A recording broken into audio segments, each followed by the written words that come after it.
जो पॉलिटिशियंस थे उन्होंने भी ज़्यादातर अपना सोचा बजाय बलूचिस्तान के अवाम का।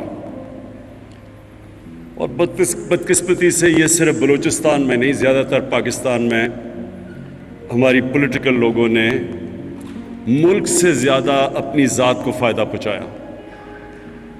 हमारे ऐसे भी वज़ीर आज़म हैं जिन्होंने लंदन में ज़्यादा ट्रिप्स की अपने दौर में बजाय बलूचिस्तान की, और एक ऐसे भी सदर आए जिन्होंने 5 सालों में दुबई में ज़्यादा ट्रिप्स की, ज़्यादा दुबई गए बजाय बलूचिस्तान।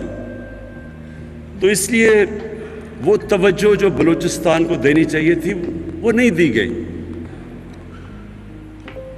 मैं अपनी तरफ से आप सबको एक चीज़ वाज़ेह कर दूं कि ये मैं यहाँ ना कोई पॉलिटिकल ट्रिप पे आया हूँ, ना वोट्स लेने आया हूँ।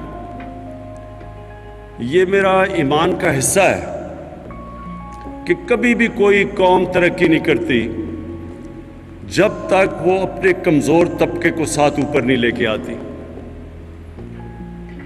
ये हमारे नबी सल्लल्लाहु अलैहि वसल्लम ने मदीना की रियासत में ये मॉडल दिया था। दुनिया की तारीख की पहली फलाई रियासत वहाँ बनी थी। और फिर चाइना ने अभी साबित किया कि 30 सालों में जैसे जैसे उन्होंने 70 करोड़ लोगों को गुर्बत से निकाला, साथ साथ चाइना एक सुपर पावर बन गई। और ये भी कि चाइना की एक बहुत बड़ी वजह सीपैक की ये थी कि जो मगरबी चाइना पीछे रह गया था, वो चाहते थे कि सीपैक के जरिए उसको कनेक्ट किया जाए समुंदर के साथ, ताकि वो तेजी से तरक्की करे। तो उनके जो लीडरशिप, चाइना की जो लीडरशिप, उस पर इतनी विजन थी इस चीज की समझने की कि कभी भी कोई मुल्क, कोई कौम आगे नहीं जा सकती जब एक छोटा सा तबका अमीर हो जाए और बाकी कौम पीछे रह जाए। कोई कौम ने ऐसे तरक्की नहीं किया। इसलिए हमारा मकसद बलूचिस्तान को ऊपर उठाने का सिर्फ ये नहीं कि यहाँ मैं आपके सामने प्रोजेक्ट्स अनाउंस कर दूं और फिर जिस तरह माजी में होता रहा तालियां बजा के चला जाऊं। ये फिर से मैं कहता हूँ मेरे ईमान का हिस्सा है कि क्योंकि बलूचिस्तान पीछे रह गया, हम सबसे ज़्यादा हम जोर लगाएंगे कि बलूचिस्तान को उठाएं पूरा और बाकी पाकिस्तान के साथ ऊपर लेके जाएं।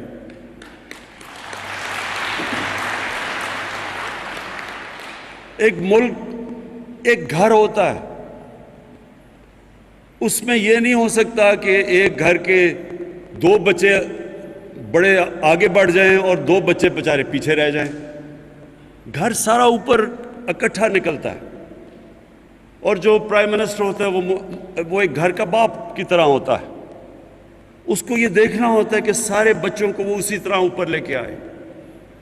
तो इसलिए मुझे बड़ी खुशी है कि पंजाब के वज़ीर आला आज वो यहाँ हमारे साथ हैं। उन्होंने भी बलूचिस्तान के यूनिवर्सिटी और हॉस्पिटल में उन्होंने भी अपनी इन्वेस्टमेंट की है। जो ये इस तरह है कि एक बड़ा भाई कोशिश कर रहा है अपने छोटे भाई की मदद करने, और ये होता है मुल्क ऐसे ऊपर जाता है।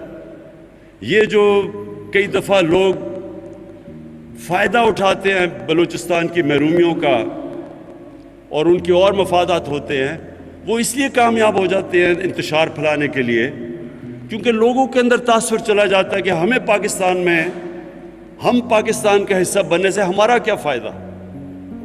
लेकिन मैं आज आप सबको बताना चाहता हूँ कि पाकिस्तान का हिस्सा बलूचिस्तान का बनने से इंशाअल्लाह इस वक्त आप तस्वर भी नहीं कर सकते कि आपको कितना फ़ायदा होगा। सबसे पहले कनेक्टिविटी आपकी चाइना के साथ है। और ये याद रखें कि इस वक्त दुनिया में जो मुल्क सबसे तेज़ी से तरक्की कर रहा है वो है चाइना, जिससे सारी इस वक्त और मुल्क डरे हुए हैं, उनको खौफ आ रहा है उसके प्रोग्रेस से। वो इसलिए कि सबको नज़र आ रहा है कि चाइना चंद साल आएगा। खुशकिस्मती है कि हम उससे कनेक्टेड हैं। और बलूचिस्तान की खुशकिस्मत इसलिए कि आपके पास गवादर है और गवादर कनेक्ट हो जाएगा चाइना के साथ। और जो चाइना की ट्रेड है, आप ये ज़रा ज़हन